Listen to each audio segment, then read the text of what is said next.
14 German fighters closing fast, a battered trail of bombers leaking fuel and fire, and one pilot who tossed the rulebook aside and told his crew to hold tight. He was about to try something no one had ever dared in the skies over Europe. Everyone thought he'd lost his mind. 5 minutes later, they were still alive, and the Luftwaffe had a brand new nightmare to report. The winter of 1943 carved itself into the bones of every airman stationed in England. Ice crawled across cockpit glass. Breath froze inside oxygen masks. Below them, the quilted fields of Britain vanished under December fog, and above them, the contrails of 1,000 bombers etched white scars into the gray ceiling of war. This was the peak of the combined bomber offensive. The 8th Air Force staked everything on daylight precision bombing, a strategy built on American confidence and the belief that the Norden bomb site could drop a pickle into a barrel from 20,000 feet. In theory, waves of B-17 flying fortresses would sweep across occupied Europe, crush German war production, and return home under the protective overlapping fire of their own formation. In reality, it was slaughter. German fighters tore into the bomber streams with cold, methodical violence. Messerschmitt Bf-109s and Focke-Wulf 190s climbed high, rolled over, and dove straight at the formations at closing speeds topping 500 miles per hour. The head-on attack became the Luftwaffe's trademark daylight tactic, brutal, efficient, and psychologically shattering. The bombers had almost nothing facing forward. The nose guns gave gunners only a heartbeat to track, lead, and fire before the enemy streaked past or straight through their formation. Most B-17s went down without ever landing a meaningful hit. The gunners knew it, the pilots knew it, and the Germans absolutely knew it. By December, losses on some missions topped 20%. Entire squadrons vanished over the Ruhr Valley or the rail yards at Schweinfurt.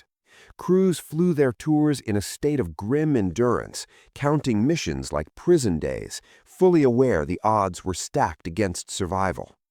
And into this furnace came thousands of young men who had never seen combat. Farm kids from Iowa, mechanics from Detroit, college dropouts and factory workers who volunteered or were drafted into a war that demanded they climb into aluminum tubes and fly straight into storms of steel. They learned formation flying, oxygen discipline, and how to aim a gun with frozen gloves. But no one taught them how to survive a head-on pass. There was no manual for that, only luck and acceptance. The 8th Air Force tried everything: tighter formations, staggered altitudes, fighter escorts whenever possible. But in late '43, the P-47 Thunderbolts and P-38 Lightnings barely made it to the German border before having to turn back. The bombers pressed on alone, deep into the heart of the Reich, and the Luftwaffe waited. One of the men flying into that waiting storm was Lieutenant Jack "Frosty" Ferguson. 22 years old, tall, sharp-eyed, a former mail clerk from Colorado who'd washed out of pilot training twice before finally earning his wings. What he lacked in natural flying talent, he made up for with stubbornness.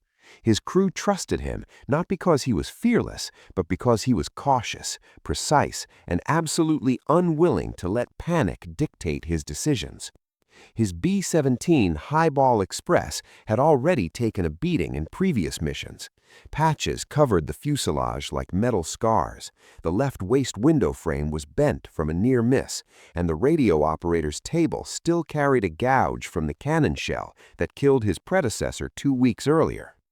But Frosty climbed into the cockpit every time, strapped in and flew, because that was the job. His crew depended on him, and he depended on them. It was an unspoken bond, hammered together at 20,000 feet.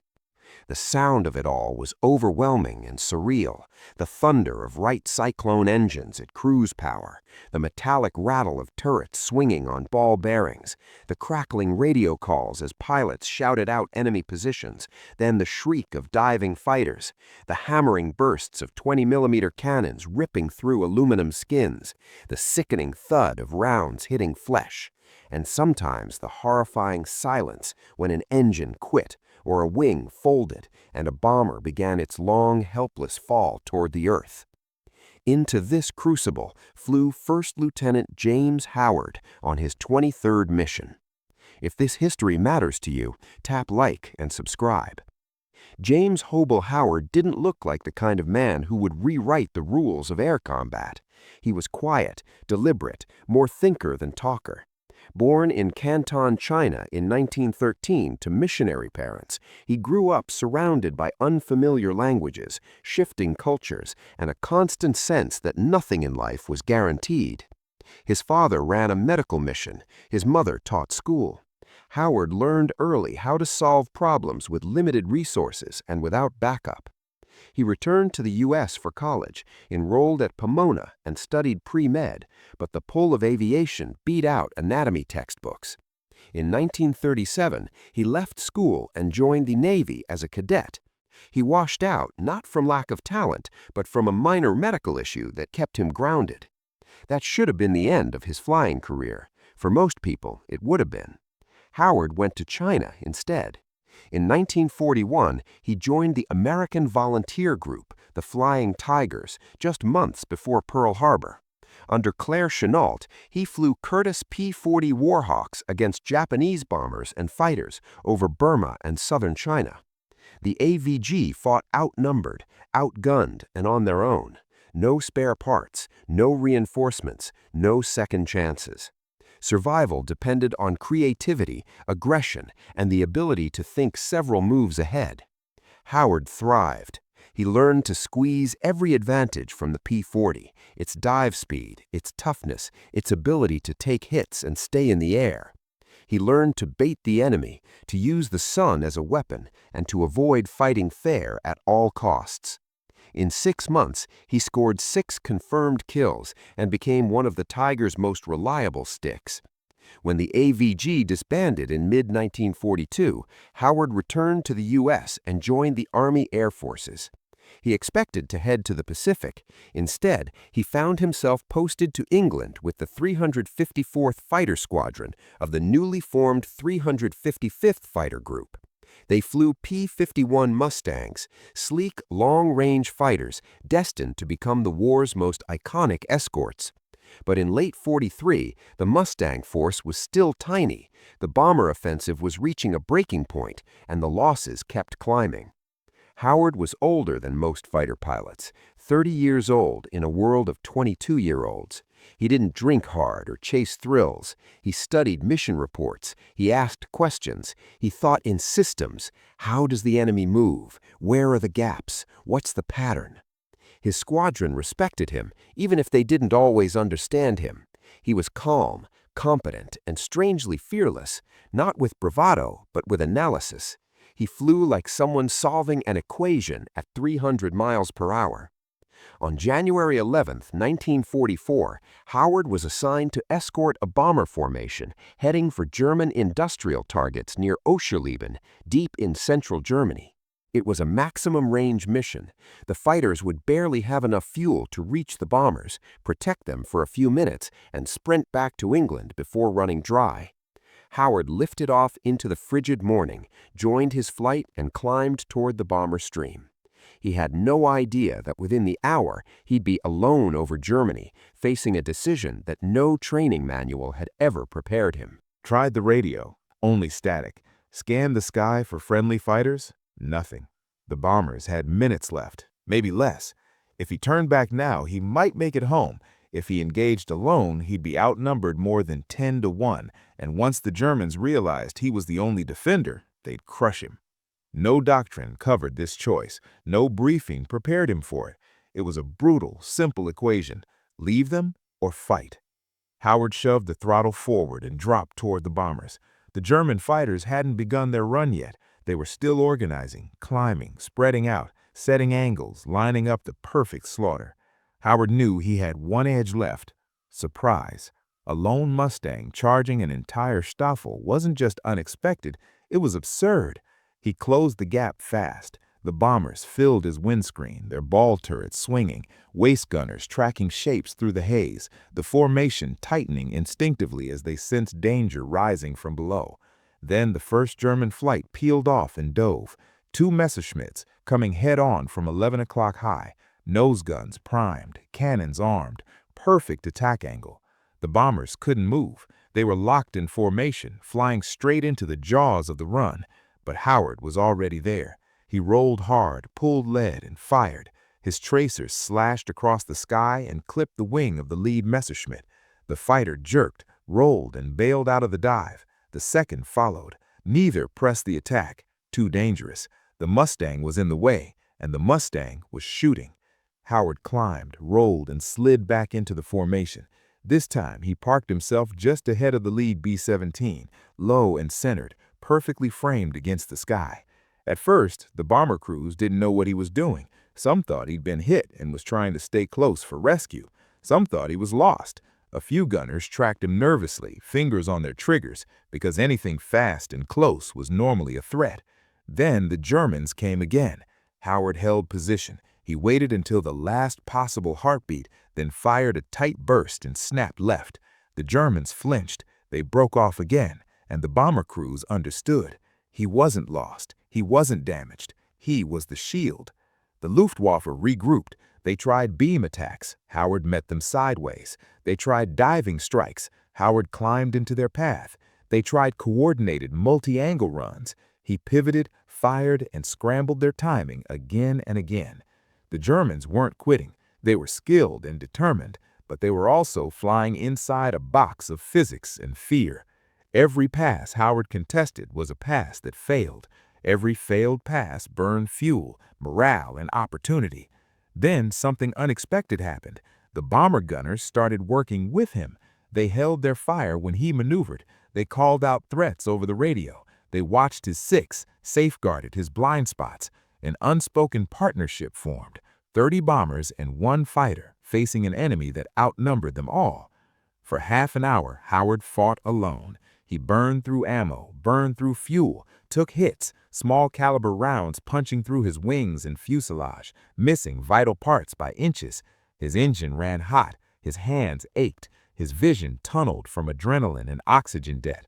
But the formation held, and slowly, almost reluctantly, the Germans began to fall away. The moment his fuel gauge dipped below reserve, the Luftwaffe finally disengaged. It wasn't retreat, it was math. The bombers were nearing the edge of the target zone. American escorts would return soon. The risk wasn't worth the kill. One by one, the Germans peeled off, dropping into cloud cover and vanishing. Howard didn't chase. He had nothing left to fight with, no ammunition, barely any fuel. He eased out of the formation. The lead B-17 wagged its wings, a quiet thank you. Howard dipped his Mustang in reply and leveled out and started the long glide toward England. His engine coughed twice, fuel starvation.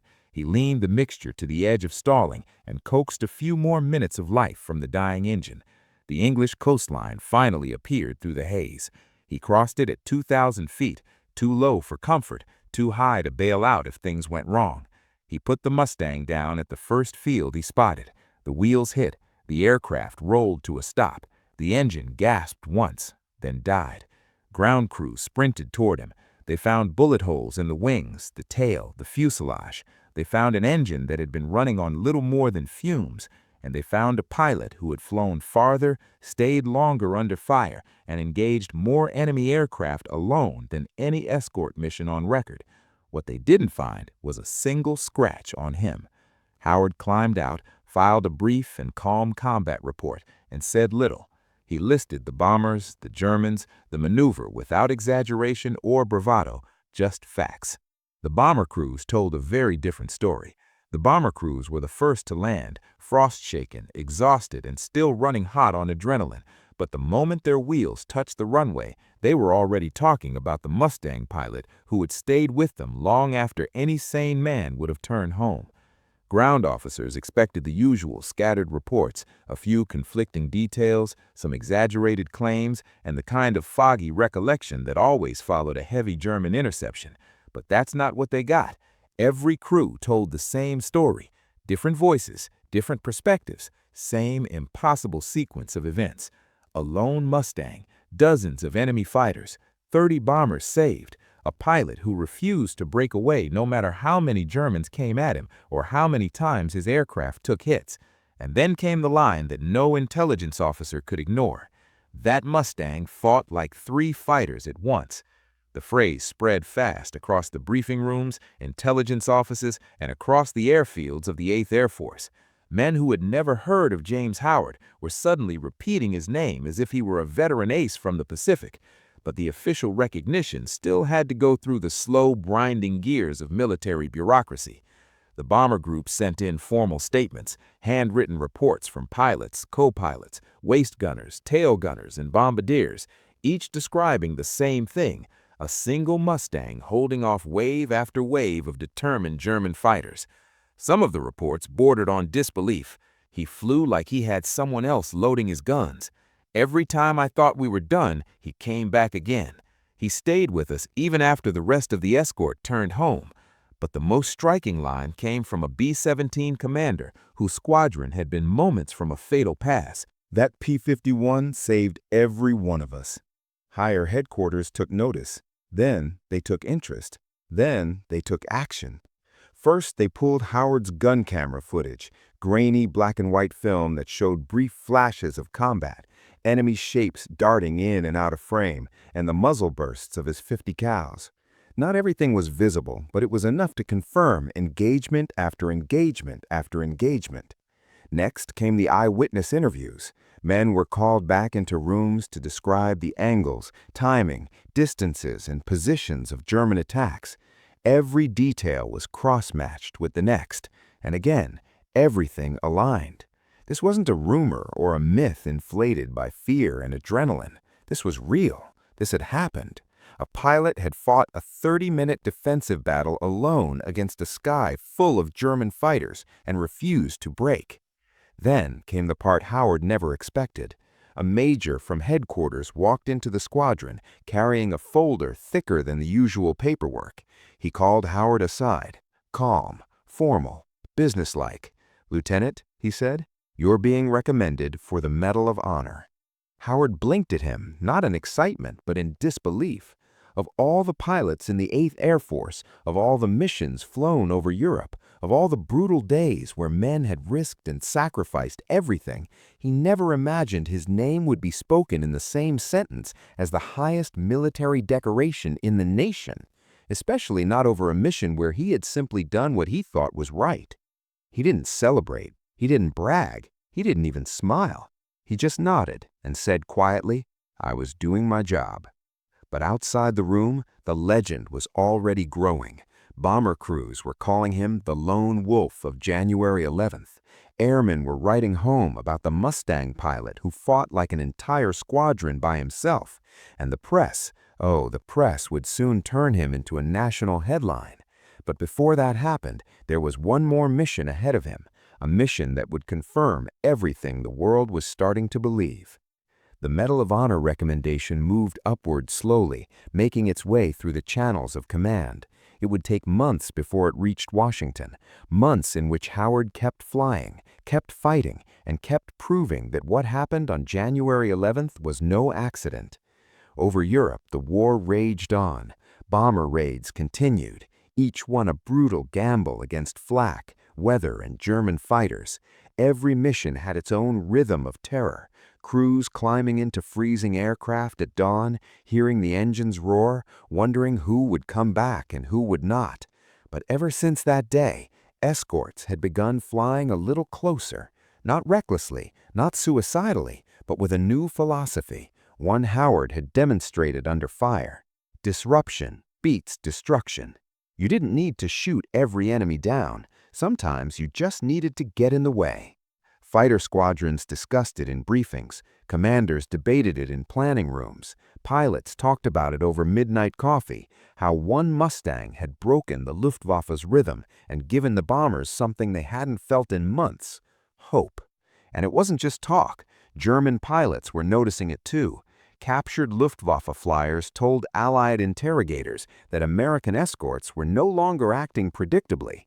They weren't hanging back. They weren't waiting. They weren't politely keeping distance from the bombers. They were getting close, uncomfortably close, close enough to ruin the geometry of the signature German head-on attack. And worst of all, they were learning. The Luftwaffe had always relied on precision tactics and psychological dominance, but now American fighters were refusing to play their game. Reports from German intelligence units mentioned how the U.S. escorts blocked attack lanes, interfered with timing, and forced hesitation.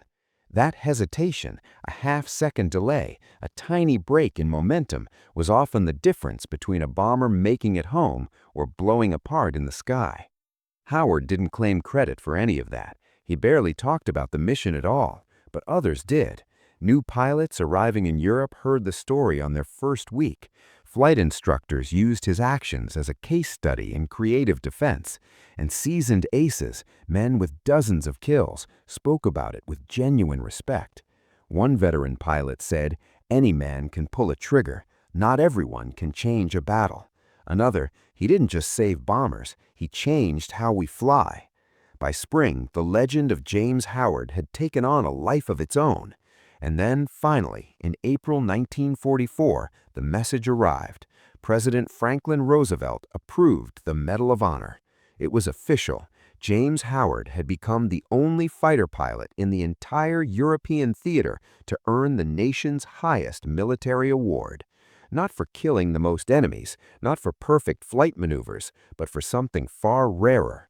A single man deciding to stand between death and 30 bombers and refusing to move.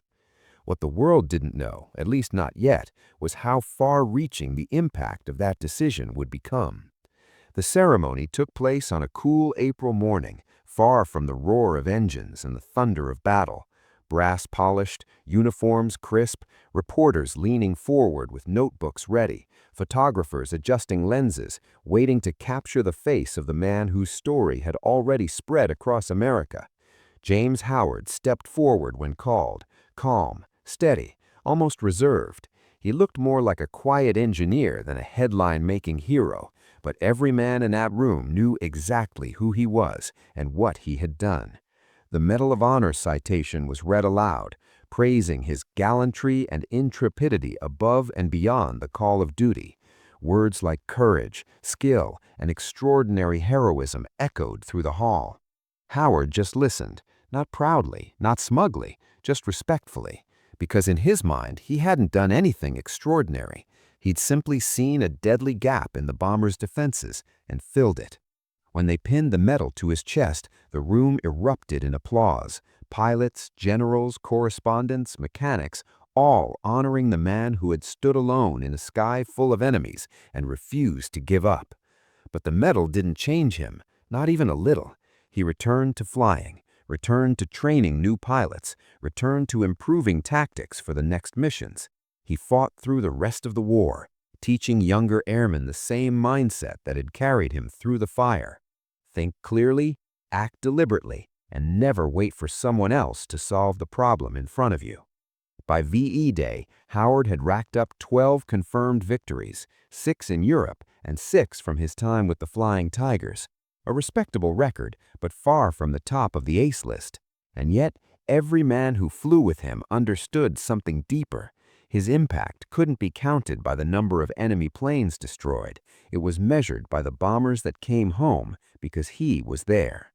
After the war, Howard stayed in the Air Force. He rose to brigadier general. He retired in 1966, settling into a quiet private life in Florida. No spotlight, no book tours, no showmanship. He rarely spoke about the mission. When asked decades later, he said only, "I did what the situation required." But the bomber crews who lived because of him never forgot. Many wrote to him years later. Some named their sons after him. Some told the story to their grandchildren every Christmas, every birthday, every chance they got.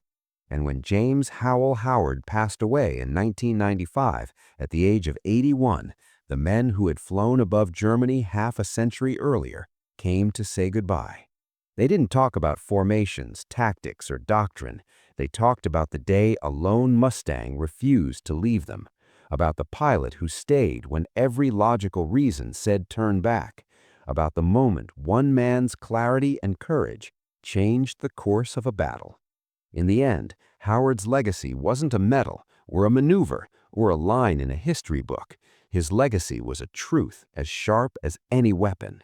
In war, machines matter, firepower matters, but the greatest force in the sky is a mind willing to do the impossible when everyone else believes it can't.